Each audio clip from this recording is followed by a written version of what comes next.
Hello everyone, आज date है 25 जून 2022 और द हिंदू न्यूज एनालिसिस में आपका स्वागत है। इस वीडियो में हम द हिंदू की इंपॉर्टेंट न्यूज़ को एग्जाम के पॉइंट ऑफ व्यू से डिस्कस करेंगे। नीचे डिस्क्रिप्शन बॉक्स में Telegram channel Volcano IAS academy का लिंक दिया हुआ है। आप Telegram channel Volcano IAS academy के साथ में जुड़ सकते हैं। वहाँ पर हर exam means UPSC, state PCS and other exams के पॉइंट ऑफ व्यू से काफ़ी इंपॉर्टेंट इन्फॉर्मेशन आप सभी के साथ में शेयर की जाती है। तो चलो स्टार्ट करते हैं। वीडियो को स्टार्ट करेंगे एक ज्योग्राफिकल मैप क्वेश्चन के साथ में। और आज आपका क्वेश्चन ये है कि सी ऑफ अजोव को आपको मैप में व्यू करना है। फिर इससे रिलेटेड हर इंपॉर्टेंट फैक्ट्स को एंड इन्फॉर्मेशन को कमेंट बॉक्स में टाइप करना है।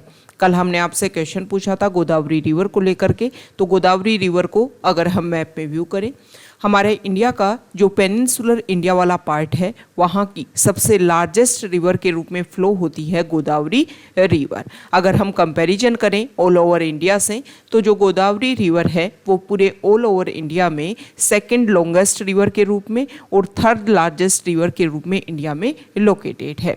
Second longest river means India में फर्स्ट लॉन्गेस्ट रिवर है गंगा रिवर। ये जो गोदावरी रिवर है इसको दक्षिण गंगा के नाम से भी जानते हैं। अब हम बात कर लेते हैं गोदावरी रिवर के ओरिजिन की। गोदावरी रिवर का ओरिजिन महाराष्ट्र स्टेट में जो त्र्यंबकेश्वर प्लेस है वहाँ से इसका ओरिजिन होता है और उसके बाद में तेलंगाना, छत्तीसगढ़ से फ्लो होती, लास्ट में आंध्र प्रदेश स्टेट में जाकर के बे ऑफ बंगाल में अपने वाटर को डिस्चार्ज करती है। गोदावरी रिवर का जो फ्लोइंग एरिया है वहाँ पर two important holy place located हैं। फर्स्ट है नासिक एंड सेकंड है भद्राचलम। जो नासिक है वहाँ पर आप सभी को पता है आफ्टर 12 ईयर्स यहाँ पर कुंभ मेले का कुंभ मेले को यहाँ पर ऑर्गेनाइज किया जाता है। अब बात कर लेते हैं गोदावरी रिवर की इम्पोर्टेंट ट्रिब्यूटरीज की। तो आप सभी को पता है कोई भी रिवर उसकी जो ट्रिब्यूटरीज होती हैं वो 2 ब्रांचेज में डिवाइड होती हैं। एक कोई भी जो रिवर है उसकी राइट बैंक ट्रिब्यूटरीज होती हैं और कोई भी रिवर जो है उसकी लेफ्ट बैंक ट्रिब्यूटरीज होती हैं। तो सबसे पहले अगर हम बात करें तो गोदावरी रिवर जो है उसकी जो राइट बैंक ट्रिब्यूटरीज हैं उनकी नंबर्स जो है वो ज़्यादा है comparison to left bank tributaries. Right bank tributaries में इंपॉर्टेंट रिवर का नेम है Dharna river, Pravara river, Sindphana river, इसके बाद में मंजरा रिवर, पेडा वेगेडू रिवर एंड मानेर रिवर। बात कर लेते हैं लेफ्ट बैंक ट्रिब्यूटरीज की। तो वो है Purna river, Pranhita river, Indravati river and Sabari river. अब देखो ये जो प्राणहिता रिवर जो लेफ्ट बैंक ट्रिब्यूटरी है गोदावरी रिवर की, ओके, ये जो प्राणहिता जो रिवर है वो गोदावरी रिवर की सबसे लार्जेस्ट ट्रिब्यूटरी है और प्राणहिता रिवर जो है वो 3 स्मॉल रिवर से मिलकर के बनती है। अब इसमें 3 स्मॉल रिवर कौन कौन सी हैं? तो उनका नाम है पेनगंगा, वर्धा एंड वेनगंगा। इन तीनों का मर्ज होता है और फिर उनको कंपाइल फॉर्म में या एक साथ उनको बोलते हैं प्राणहिता रिवर। ये बेसिक फैक्ट्स हैं गोदावरी रिवर से रिलेटेड जो हमारे एग्जाम के पॉइंट ऑफ व्यू से इंपॉर्टेंट हो सकते हैं। यहाँ पर गोदावरी रिवर के ओरिजिन प्लेस को अगर आप व्यू करोगे तो आपको लगेगा कि वेस्टर्न घाट से इसका ओरिजिन होता है और अरेबियन सी से इसके ओरिजिन प्लेस को अगर हम डिस्कस करें तो ओनली 80 किलोमीटर यहाँ की डिस्टेंस है। लेकिन फिर भी ये जो रिवर है वो ईस्ट फ्लोइंग रिवर है, ये आपको बेसिक ध्यान में रखना है। जो भी मेजोरिटी में रिवर हमारे पेनिनसुलर इंडिया की मैक्सिमम जो ईस्ट फ्लोइंग रिवर है उनका मैक्सिमम जो ओरिजिन है वो यहीं पर वेस्टर्न घाट से और इसकी जो भी हिल्स वाला रीजन है वहाँ से उनका ओरिजिन होता है। ओके, जब हम इंडियन ज्योग्राफी को स्टडी करेंगे तब हम इसको चीज़ को अच्छे से डिस्कस करेंगे कि यहाँ पर क्या रीजन है जिसकी वजह से वेस्टर्न घाट से ओरिजिन होता है और फिर भी ये ईस्ट फ्लोइंग रिवर्स के रूप में फ्लो होती हैं। द हिंदू की इम्पोर्टेंट न्यूज़ को अगर हम डिस्कस करें उससे पहले एक इम्पोर्टेंट इन्फॉर्मेशन आप सभी के लिए है। रेगुलर हमने एक नई सीरीज स्टार्ट की है, क्वेश्चन एंड आंसर सीरीज। इसकी जो एवरीडे जो पीडीएफ है वो मॉर्निंग में जो हमारा टेलीग्राम चैनल है उसके ऊपर अपलोड कर देते हैं। इसमें लगभग 5 to 7 जो क्वेश्चंस हैं वो रेगुलर अपलोड किए जा रहे हैं और फिर शाम में जो हमारे सर जो हैं वो इसको लेकर के आपका डिस्कशन करते हैं। तो आप रेगुलर उस जो न्यू सीरीज है उसको आप व्यू कीजिए। उससे रिलेटेड जो भी बेसिक फैक्ट जो वहाँ पर डिस्कस किए जाते हैं उनको लेकर के आप अपना एक नया रजिस्टर मेंटेन कीजिए। उसमें आप उन सारे फैक्ट्स को राइट डाउन कीजिए। एक टाइम के बाद में आपको लगेगा उसका काफ़ी ज़्यादा बेनिफिशियल रहेगा वो आपकी यूपीएससी प्रिपरेशन या जो भी अदर एग्जाम की प्रिपरेशन आप कर रहे हैं उन सभी के लिए ये जो सीरीज है वो आपके लिए काफ़ी ज़्यादा बेनिफिशियल रहने वाली है। ओके, द हिंदू की इम्पोर्टेंट न्यूज़ को अगर हम डिस्कस करें, देखो ये जो क्वेश्चन एंड आंसर जो सीरीज है ना, इसमें आप क्या कर सकते हो, रेगुलरली जब मॉर्निंग में इसकी पीडीएफ अपलोड कर दी जाए तो उन क्वेश्चंस को आप अपने बेसिस पर सॉल्व कर सकते हो, और जब शाम में इवनिंग में जब वीडियो आए तो आप जाकर के देख सकते हो कि कौन से जो क्वेश्चंस हैं उनके क्या आंसर हैं, और इस तरीके से और उससे रिलेटेड जो बेसिक फैक्ट्स हैं उनको भी आप डिस्कस कर सकते हो। ओके, द हिंदू की इम्पोर्टेंट न्यूज़ फ्रंट पेज पर फर्स्ट आर्टिकल रिलेटेड है यूएस को लेकर के। यूएस के सुप्रीम कोर्ट ने वहाँ पर जो अबॉर्शन राइट वहाँ की वीमेन को दे रखा था उसको ओवरटर्न कर दिया है। देखो कुछ टाइम पहले वहाँ की एक जो रिपोर्ट है वो लीक हुई थी, और उस रिपोर्ट में ये बात रखी गई थी कि जो अबॉर्शन राइट दिया हुआ है यूएस में वहाँ की वीमेन को, उसको ओवरटर्न किया जाएगा। इसको लेकर के काफ़ी लंबे टाइम से वहाँ पर प्रोटेस्ट भी देखने को मिल रहे हैं।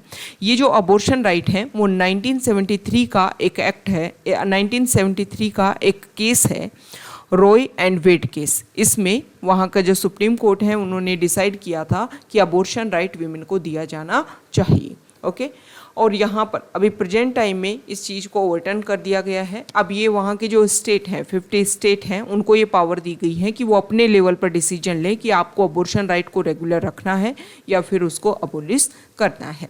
अब देखो हमारे इंडिया के पर्सपेक्टिव से ये जो आर्टिकल है वो इम्पोर्टेंट हो जाता है कि हमारे इंडिया में जो अबॉर्शन राइट है उसको लेकर के क्या क्या बेसिक पॉइंट्स हैं, क्या क्या प्रोविज़न है। अगर हम इंडियन पीनल कोड के बेसिस पर डिस्कस करें तो 1860 में जब इंडियन पीनल कोड आया तो उसमें जो अबॉर्शन है उसको क्रिमिनल प्रोसीजर के तहत रखा गया था, लेकिन उसके बाद में 1971 में मेडिकल टर्मिनेशन एक्ट लाया गया और उसमें डिसाइड किया गया कि time to time duration decide की गई कि इसके बेसिस पर जो अबॉर्शन है उसको किया जा सकता है। और 1971 का जो एक्ट है इसी में ही अभी प्रेजेंट टाइम में 2021 में अमेंडमेंट लाई गई, और इन अमेंडमेंट के बेसिस पर कुछ नए चेंज किए गए हैं। पहले जो maximum time period 20 weeks decide कर रखा था कि 20 वीक तक जो है वो अबॉर्शन किया जा सकता है, उसको अब मैक्सिमम ड्यूरेशन जो है वो 24 वीक्स यहाँ पर डिसाइड कर दिया गया है। ओके, जो न्यू अमेंडमेंट्स हैं उसमें डिसीजन लिया गया है कि 20 वीक्स तक की अगर प्रेगनेंसी है तो उसमें एक डॉक्टर से कंसल्ट करके ये डिसीजन लिया जा सकता है कि अबॉर्शन किया जाए या फिर नहीं किया जाए। अगर 20 वीक्स से 24 वीक्स तक की प्रेगनेंसी है तो उसमें 2 डॉक्टर्स का जो कंसल्टेशन है वो होना ज़रूरी है, और 24 वीक्स से ज़्यादा की अगर मेडिकल जो प्रेगनेंसी है 24 वीक से ज़्यादा की, तो इसमें जो है हर स्टेट में एक मेडिकल बोर्ड बनेगा, और वो जो मेडिकल बोर्ड है वो इसमें डिसीजन लेगा कि जो प्रेगनेंसी को रिमूव किया जा सकता है या नहीं किया जा सकता है। तो यहाँ पर बार बार यही क्वेश्चन होता है कि जो वीमेन की जो चॉइसेस हैं उसको इसमें ध्यान नहीं दिया जाता है। सेम इसी तरीके से अब इस जो यूएस में जो भी इशू हुआ और जो भी वहाँ पर ओवरटर्न किया गया है अबॉर्शन को लेकर के, उसमें भी यही बात रखी जा रही है कि वीमेन का एक चॉइस होना चाहिए, उस चॉइस को इसमें ध्यान रखा जाना चाहिए। तो अबॉर्शन राइट को जो अब ओवरटर्न किया गया, इससे पहले ये डिस्कशन होना चाहिए था कि वहाँ की वीमेन का इसको लेकर के क्या व्यू है। ओके, तो इस तरीके के जब भी हम किसी इशू को एक तरीके से डिस्कस करने की या सोल्व करने की कोशिश करें तो इसमें पार्टिसिपेशन होना चाहिए स्पेसिफिक, कम से कम जिसके लिए वो रूल्स एंड रेगुलेशन बन रहे हैं कम से कम उनका तो पार्टिसिपेशन होना ही चाहिए कि वो अपने आप को किस तरीके से रिप्रेजेंट करते हैं और किस तरीके से इस इशू को सोल्यूशन की बात करते हैं। ओके, नेक्स्ट इम्पोर्टेंट आर्टिकल है महाराष्ट्र में जो प्रेजेंट टाइम में अभी क्राइसिस चल रहा है पॉलिटिकल बेसिस पर, उसी को लेकर के यहाँ पर डिस्कस किया गया है कि जो शिवसेना है उन्होंने अपने जो भी मेंबर्स हैं, जो भी उनकी एसोसिएट मेंबर पार्टी हैं, उन सभी के साथ में डिस्कशन किया है। जो 1 मेंबर शिवसेना से जो बिलोंग करते हैं एकनाथ शिंदे, उन्होंने बोला है कि 50 अदर जो लेजिस्लेटर हैं वो मेरे साथ में हैं। हालांकि उनको लेकर के नोटिस देने की बात की गई है कि उनको डिस्क्वालीफाई उनको किया जाए। ओके, तो यहाँ पर जो एकनाथ शिंदे हैं उन्होंने बोला है कि अगर नोटिस आता है जुडिशरी से तो वो अपने आप को रिप्रेजेंट करेंगे। अभी प्रेजेंट टाइम में ऐसा बोला जा रहा है कि उनको कुछ अदर पार्टी जो है वो इन्फ्लुएंस करने की कोशिश कर रहे हैं। ओके, इससे रिलेटेड बेसिक फैक्ट्स को हम बार बार डिस्कस कर चुके हैं। शेड्यूल 10 जो है वो इसकी वजह से इम्पोर्टेंट हो जाती है, एंटी डिफेक्शन लॉ जो है वो इम्पोर्टेंट इसमें हो जाता है। नेक्स्ट इम्पोर्टेंट आर्टिकल है, यहाँ पर एनडीए जो पार्टी है, एनडीए अलायंस जो है, उन्होंने अपना प्रेसिडेंट का जो नॉमिनेशन है, प्रेसिडेंट का जो कैंडिडेट है, उनको डिक्लेयर कर दिया। द्रौपदी मुर्मू जो पहले फॉर्मर गवर्नर रह चुकी हैं, उनको उन्होंने अपना कैंडिडेट डिक्लेयर किया है। तो उन्होंने अपने जो भी नॉमिनेशन पेपर्स हैं वो फाइल कर दिए हैं। सुप्रीम कोर्ट ने गुजरात में, यहाँ देखिए 2002 में गुजरात में कुछ दंगे हुए। उस टाइम वहाँ के जो चीफ मिनिस्टर थे, जो अभी प्रेजेंट टाइम में हमारे इंडिया के प्राइम मिनिस्टर हैं नरेंद्र मोदी जी, वो उस टाइम वहाँ के चीफ मिनिस्टर थे।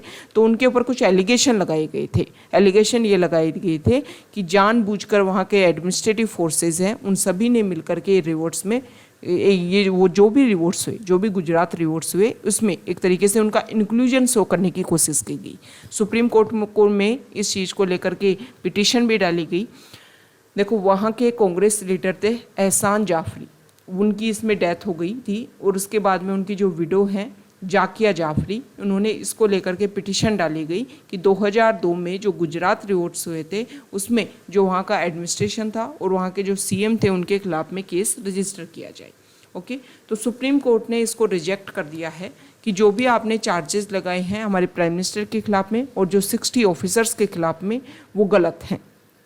आपने बात बोली है कि लार्जर कॉन्स्पिरेसी यहाँ पर की गई थी, तो उन्होंने बोला है कि अगर स्टेट एडमिनिस्ट्रेशन के कुछ ऑफिशियल, मतलब कुछ बेसिक पॉइंट्स पर फेलियर की वजह से अगर इस तरीके के इशू होते हैं, तो उनको आप क्रिमिनल कॉन्स्पिरेसी में या प्री प्लान्ड क्रिमिनल कॉन्स्पिरेसी में इंक्लूड नहीं कर सकते हो।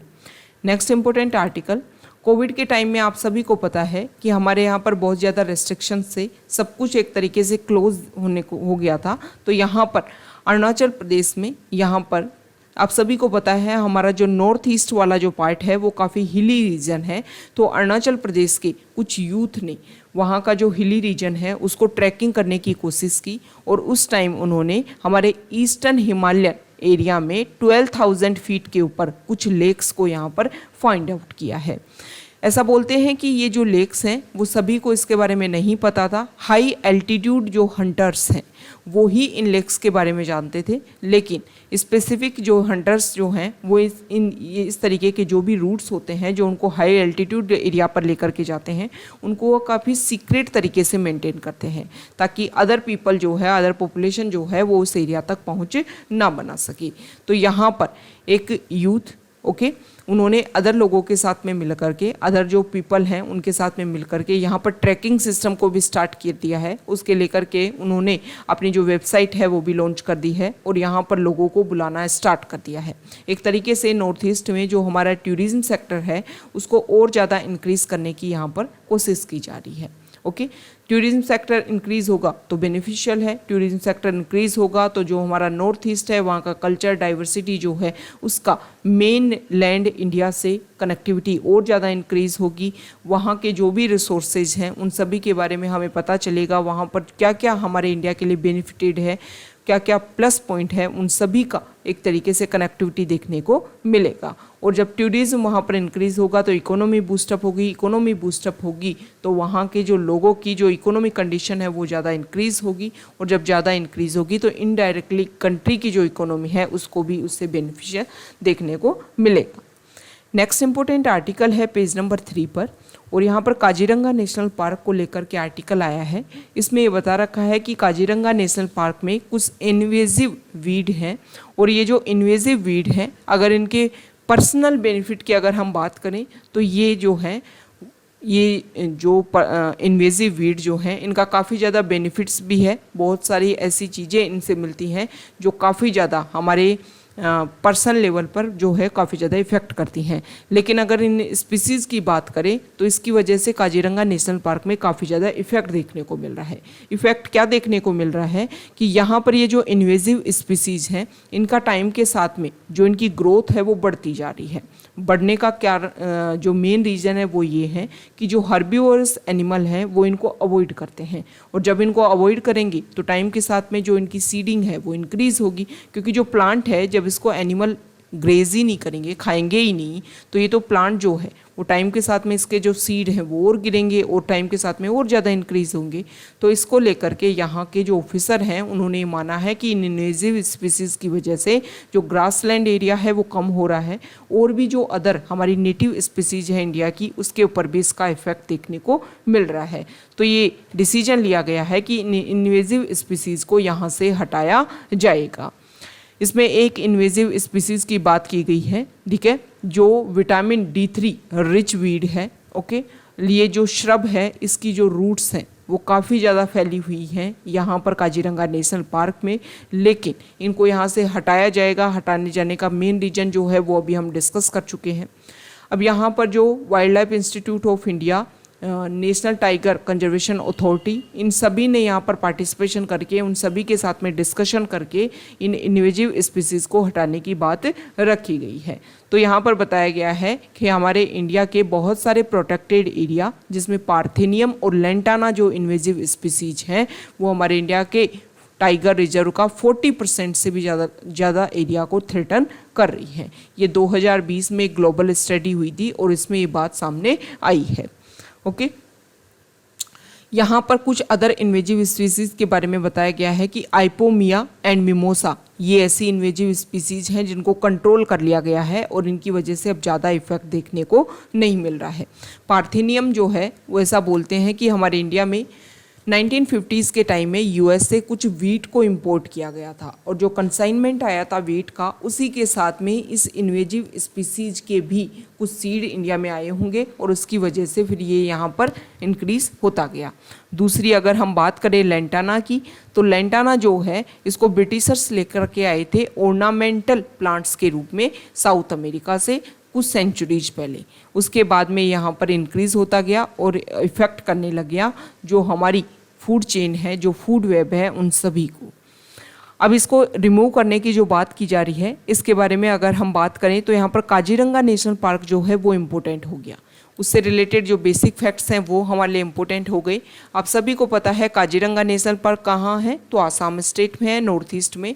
काजीरंगा नेशनल पार्क के अलावा अगर हम बात करें तो नॉर्थ ईस्ट जो है, आसाम जो स्टेट है, वहाँ पर कुछ अदर नेशनल पार्क भी हैं जिसकी हम बात करें तो मानस नेशनल पार्क है, ओरांग नेशनल पार्क है, नामेरी नेशनल पार्क है and Dibru Saikhowa national park है।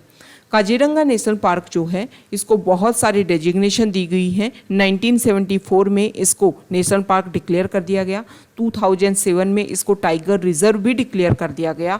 इसके अलावा 1985 में इसको यूनेस्को वर्ल्ड हेरिटेज साइट के रूप में डिक्लेयर किया गया और बर्ड लाइफ इंटरनेशनल ने इसको इम्पोर्टेंट बर्ड एरिया के रूप में भी डिक्लेयर कर दिया गया, रिकॉग्निशन दी है। तो ये कुछ इंपॉर्टेंट इसके रिकॉग्निशन है, ये आपको पता होना चाहिए। बहुत बार इस तरीके से एग्जाम में क्वेश्चन पूछ लिया जाता है कि नेशनल पार्क है लेकिन टाइगर रिजर्व है या नहीं है। देखो, टाइगर रिजर्व और नेशनल पार्क अलग अलग पॉइंट्स हैं। टाइगर रिजर्व जो है वो 1973 में एक प्रोजेक्ट टाइगर चलाया गया था ताकि हमारे इंडिया में जो पॉपुलेशन टाइगर की जो डिक्रीज होती जा रही है उसको दोबारा से हम जो है इंक्रीज कर सकें। और इसीलिए जो भी हमारे प्रोटेक्टेड एरिया है जहाँ पर लगता था कि यहाँ पर टाइगर की पॉपुलेशन है, वहाँ पर उस प्रोजेक्ट को इम्प्लीमेंट किया गया और टाइगर रिजर्व के रूप में उस एरिया को डिक्लेयर किया गया ताकि उनकी पॉपुलेशन को कंजर्व एंड प्रोटेक्ट किया जा सके। ओके, यहाँ पर अगर हम बात करें काजीरंगा नेशनल पार्क की, तो काजीरंगा नेशनल पार्क में आप सभी को पता है 4 बड़ी बड़ी स्पीसीज रहती हैं जिसमें 1 हॉर्न राइनोसोरस है, एलिफेंट है, रॉयल बंगाल टाइगर है और एशियाटिक वाटर बेफेलो है।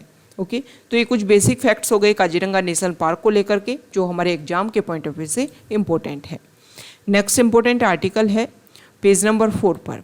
यहाँ पर वेस्ट बंगाल में जो मनरेगा स्कीम के अंडर जो वर्कर्स काम करते हैं उन्होंने यहाँ पर प्रोटेस्ट किया है कि लंबे टाइम से जो भी उनको वेजेस मिलने चाहिए थे वो नहीं दिए जा रहे हैं और उनको टाइम पर वेजेस दिए जाने चाहिए। आज हमारा जो एडिटोरियल पेज है वहाँ पर भी जो वेजेस हैं मींस मनरेगा स्कीम में जो नया इनपुट डाला जा रहा है, नए ऑर्डर पास किए गए हैं, उसको लेकर के बेसिक डिस्कशन है, तो उसके बारे में हम वहाँ पर डिस्कस करेंगे।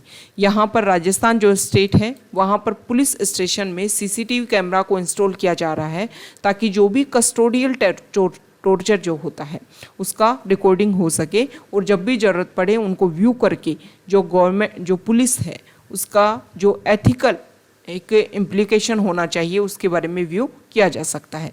सरदार वल्लभ भाई पटेल हमारे इंडिया के फर्स्ट होम मिनिस्टर, उन्होंने ये बोला था कि पुलिस जो है उसका काम सिर्फ ये नहीं है कि सोसाइटी में जो क्राइम है उसको रोकने का काम है, उसका काम ये भी है कि हमारे जो इंडिया की पीपल है, हमारे इंडिया के जो पॉपुलेशन है उनमें अफेक्शन को वो क्रिएट कर सके। तो ये जुडिशियल कस्टडी डेथ देखने को मिलती है, बहुत सारे इशू देखने को मिलते हैं, इन सभी को लेकर के ये सारी बातें रखी गई हैं कि 2020 का सुप्रीम कोर्ट का जो ऑर्डर है उसको एनफोर्स करने के लिए स्टेट इंफॉर्मेशन कमीशन जो है वो काम कर रहा है राजस्थान स्टेट में।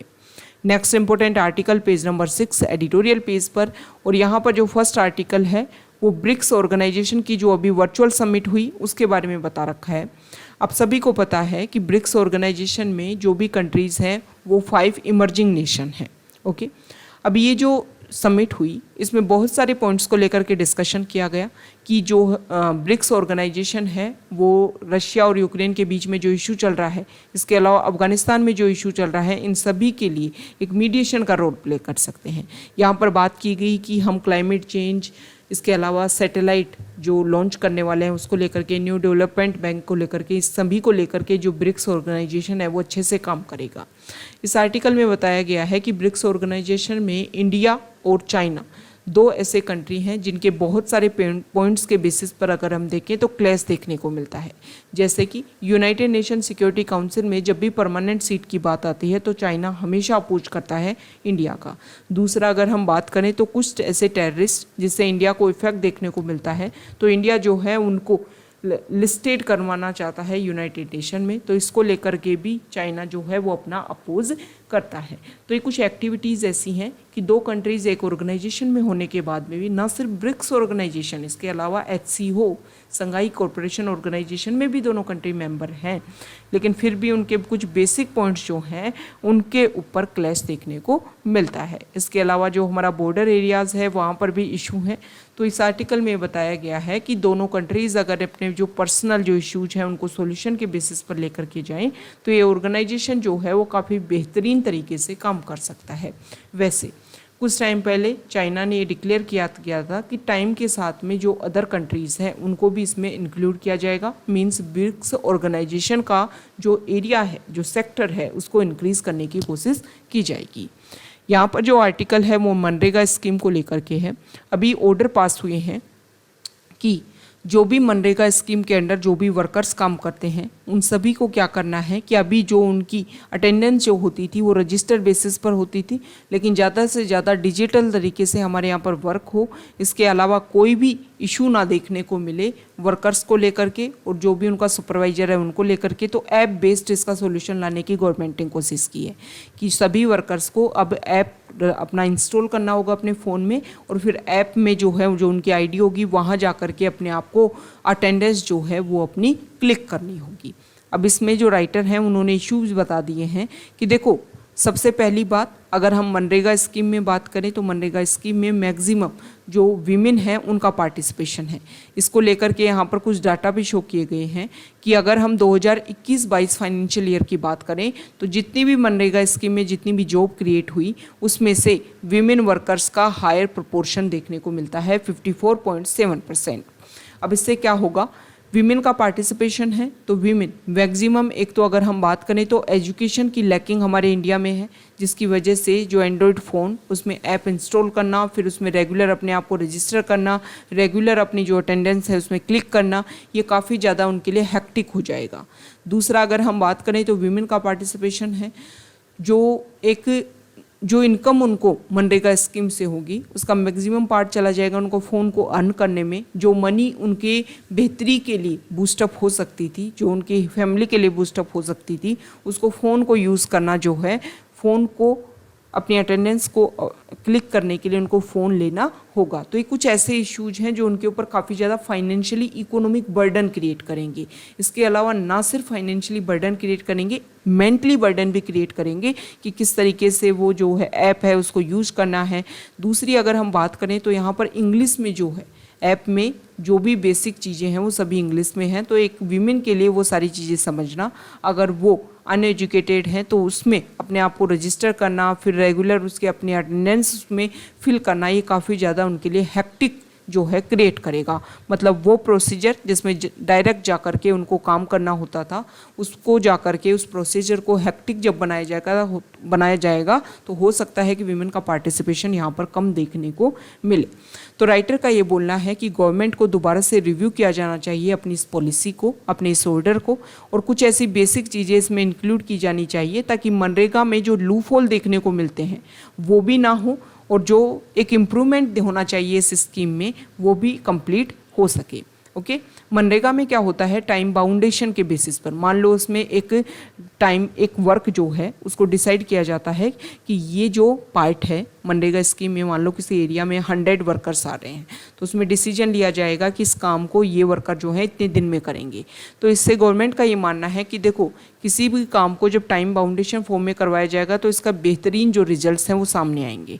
लेकिन ऐप जो सॉल्यूशन लाने की कोशिश की गई है, हो सकता है कि जो ऐप है जिस एरिया में वर्क हो रहा है वहाँ ढंग से अच्छे से काम ना कर पाए। जब तक अटेंडेंस क्लिक नहीं होगी तो जो वर्कर्स है वो वहाँ पर काम नहीं कर पाएंगे और उनको वापस जो है वो होम रिटर्न होना होगा। तो ये कुछ ऐसी चीज़ें हैं जिसके सॉल्यूशन के ऊपर जो गवर्नमेंट है उनको वर्क करने की ज़रूरत है, ताकि जो हम एक बेस्ट तरीके से इम्प्लीमेंट करने के लिए नरेगा स्कीम को जो ऐप सॉल्यूशन लेकर के आए हैं, कहीं ऐसा ना हो कि वो जो है वो एक हर्डल्स क्रिएट करे इस स्कीम को फिर इम्प्लीमेंट करने में। नेक्स्ट इंपॉर्टेंट आर्टिकल है पेज नंबर 8 पर, और यहाँ पर जो फर्स्ट आर्टिकल है वो अग्निपथ स्कीम को लेकर के है। प्रोटेस्ट कर रहे हैं और फार्मर्स और ट्रेड यूनियन ने भी इस प्रोटेस्ट में अपना पार्टिसिपेट करने की बात रखी है कि हम भी साथ हैं इस प्रोटेस्ट में। जो भी प्रोटेस्ट किया जा रहा है ना अग्निपथ स्कीम को लेकर के, उसमें ये जो यूनियन है उन्होंने भी अपना पार्टिसिपेशन शो किया है। अग्निपथ स्कीम से रिलेटेड बेसिक फैक्ट्स को हम डिस्कस कर चुके हैं। आप चैनल पर जाकर के व्यू कर सकते हो, अग्निपथ स्कीम का अलग से एक वीडियो अपलोड किया गया है जिसमें जो सारे बेसिक प्रोविजन है वो वहाँ पर डिस्कस किए गए हैं। हम यहाँ पर बात करते हैं कुछ प्रोज की और कुछ कन्स की कि क्या रीज़न है जिसकी वजह से जो अग्निपथ स्कीम है उसका विरोध किया जा रहा है। ओके, देखो अग्निपथ स्कीम का बेसिक पॉइंट गवर्नमेंट क्या मान रही है। गवर्नमेंट जो है वो अपना बेनिफिट ये मान रही है कि देखो अभी प्रेजेंट टाइम में हमारे जो कंट्री है उसको डिफेंस सेक्टर में जितना भी बजट एलोकेशन होता था उसका मैक्सिमम जो पार्ट है वो हमारी आर्मी के जो भी मेंबर्स हैं, जो भी सोल्जर्स हैं, उन सभी को सैलरी देने में और पेंशन देने में ज़्यादा खर्चा होता था। ओके, तो इसका अल्टरनेटिव गवर्नमेंट ने ये निकाला है कि 4 ईयर की सर्विस में रखो और फिर जब उनको परमानेंट तरीके से आर्मी में इंक्लूजन उनका किया जाए, ऐसा बोला जा रहा है कि 25% लोगों का भी इंक्लूजन किया जाएगा। ओके, तो ये गवर्नमेंट ने ये बोला है कि देखो यहाँ से जो 75% जो यूथ वापस निकलेंगे ना वो काफ़ी ज़्यादा हार्ड वर्किंग होंगे, काफ़ी ज़्यादा एंथुजियास्टिक होंगे और इसका जो हमारी सिविल जॉब है उसमें भी परफॉर्मेंस उसका अच्छा देखने को मिलेगा। तो ये गवर्नमेंट ने बोला है कि एक तो जो बर्डन क्रिएट होता है वो बर्डन क्रिएट नहीं होगा, फिर उस मनी का हम यूज़ कर सकते हैं डिफेंस में, डिफेंस के रिसर्च एंड डेवलपमेंट में, ताकि नए नए जो वेपन्स हैं उनको डेवलप कर सके, नए नए जो रिसर्च हैं उनको डेवलप किया जा सके। ये गवर्नमेंट ने अपना पॉजिटिव पॉइंट रखा है। लेकिन इसका जो विरोध है, इसका जो प्रोटेस्ट है वो किया जा रहा है और प्रोटेस्ट में ये बात बोली जा रही है कि देखो आप बोल रहे हो कि 25% लोगों को आप इंक्लूड करोगे, लेकिन 75% लोगों के लिए आपने ये भी तो नहीं बोला है कि जो उनको एक तरीके से जॉब मिल ही जाएगी सिविल एरिया में, उनको जो जॉब है वो पक्के तरीके से, मतलब फर्स्ट प्रेफरेंस उन लोगों को दी जाएगी, ऐसा आपने कोई भी अप्रूवल भी नहीं दिया है। दूसरा, आपने अगर हम बात करें तो कोविड के टाइम में सबसे ज़्यादा इशू देखने को मिला था सोशल सिक्योरिटीज़ को लेकर के। लोग जो हैं उनकी जॉब चली गई थी, जॉब जाने की वजह से उनको काफ़ी ज़्यादा इकोनॉमिक बर्डन क्रिएट हुआ था। तो आप यहाँ पर क्या कर रहे हो, अग्निपथ स्कीम में जो सोशल सिक्योरिटी दी जाती है एक पेंशन के थ्रू, ग्रेजुएटी के थ्रू, वो आप सब रिमूव कर रहे हो। तो मतलब कोविड के बाद में सोशल सिक्योरिटी के ऊपर गवर्नमेंट को ज़्यादा खर्चा करना चाहिए था, ज़्यादा ध्यान दिया जाना चाहिए था, उसको आप एक तरीके से अवॉइड करने की कोशिश कर रहे हो। ओके, तो ये कुछ इश्यूज हैं जिनको लेकर के प्रोटेस्ट रखा जा रहा है और गवर्नमेंट अपनी बात रख रही है कि इसका जो पॉजिटिव रिजल्ट्स है वो देखने को मिलेगा। नेक्स्ट इंपॉर्टेंट आर्टिकल है, यहाँ देखिए, पेज नंबर 10 पर यहाँ पर कोविड को लेकर के बताया गया, एक रिपोर्ट आई है और इस रिपोर्ट में बोला गया है कि जो वैक्सीन प्रोसीजर हमारे इंडिया में हमने इम्प्लीमेंट किया गया है उससे 42 लाख जो डेथ है लोगों की वो रोकी जा सकी है। यहाँ पर PWD जो कैटेगरी है उसको लेकर के बता रखा है कि कॉलेज में एक वैकेंसी आई, वैकेंसी में जो फॉर्म है वो फिल करने के बाद में भी जो वैकेंसी है उसको अब तक कंप्लीट नहीं किया गया है। PWD जो कैटेगरी है उसको रिजर्वेशन दिया गया है, आप सभी को पता है, लेकिन हर जॉब जो है वो PWD कैटेगरी के लिए नहीं है।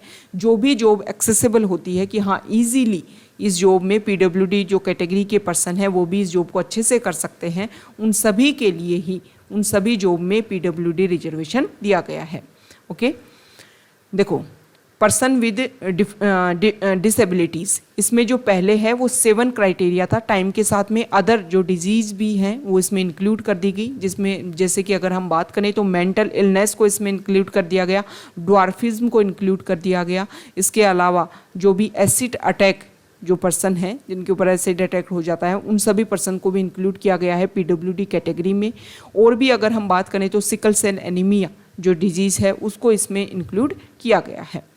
नेक्स्ट इम्पोर्टेंट आर्टिकल है यहाँ पर जो अभी प्रॉफिट कंट्रोवर्सी इंडिया में देखने को मिली थी उसको लेकर के बोला गया है कि जो Gulf countries organisation of Islamic corporation and Gulf corporation council जो जिन्होंने प्रोटेस्ट किया इंडिया के खिलाफ में, उन सभी को इंडिया को सपोर्ट किया जाना चाहिए कि देखो ये जो भी कंट्रोवर्सी हुई इनके स्टेटमेंट को किस तरीके से लिया गया, उनको क्लियरली समझ करके वो जो भी स्टेटमेंट था उसके ऊपर फोकस ना करते हुए जो एक बेसिक प्रोविज़न था जिसके बारे में बात रखी गई या फिर एक डाइवर्सिटी को यहाँ पर समझाने की कोशिश की जा रही थी इंडिया के पॉइंट ऑफ व्यू से, उन सभी को उन कंट्रीज़ को समझ करके इंडिया के साथ में खड़े होने की ज़रूरत है। क्योंकि एक तरीके से अगर हम देखें तो वेस्टर्न एशियन कंट्रीज़ में जो चीज़ मेजोरिटी में है, जो कम्युनिटी वहाँ पर मेजोरिटी में है वो हमारे इंडिया में भी इंक्लूडेड है, भले ही वो माइनॉरिटी में है लेकिन इंटीग्रल पार्ट है हमारी सोसाइटी का। उन सभी के प्रोटेक्शन के लिए इंडिया ने हमेशा अपनी तरफ से स्टैंड रखा है। हमने अगर हम बात करें तो हमारा जब कॉन्स्टिट्यूशन का फॉर्मेशन हुआ तब भी हमने ऐसी बेसिक चीज़ें इंक्लूड की थी ताकि हमारी जो सोसाइटी की जो डाइवर्सिटी है उन सभी को हम रेगुलर कर सकें। नेक्स्ट ईयर G20 जो ग्रुप है उसकी जम्मू एंड कश्मीर में उसकी मीटिंग होएगी। ओके, तो जम्मू एंड कश्मीर को जो 2019 में बाइफर्केशन किया गया, स्पेशल स्टेटस को रिमूव किया गया, वहाँ पर टेररिज्म इशू को सॉल्व करने की हमारी गवर्नमेंट जो कोशिश कर रही है, जो भी हमारी गवर्नमेंट के जो इनिशिएटिव हैं उन सभी प्रोजेक्शन के लिए ये जो नेक्स्ट ईयर जो मीटिंग होगी वो काफ़ी ज़्यादा बेनिफिशियल रहेगी। आपका क्वेश्चन ये है कि G20 ग्रुप से रिलेटेड जो भी बेसिक फैक्ट्स है वो आपको कमेंट बॉक्स में बताने हैं। तो ये आज का हमारा द हिंदू न्यूज़पेपर का डिस्कशन था। अगर आप यहाँ तक आए हैं, वीडियो आपको अच्छा लगा है तो प्लीज़ वीडियो को लाइक कीजिए, शेयर कीजिए और चैनल को सब्सक्राइब कीजिए। Okay, thank you.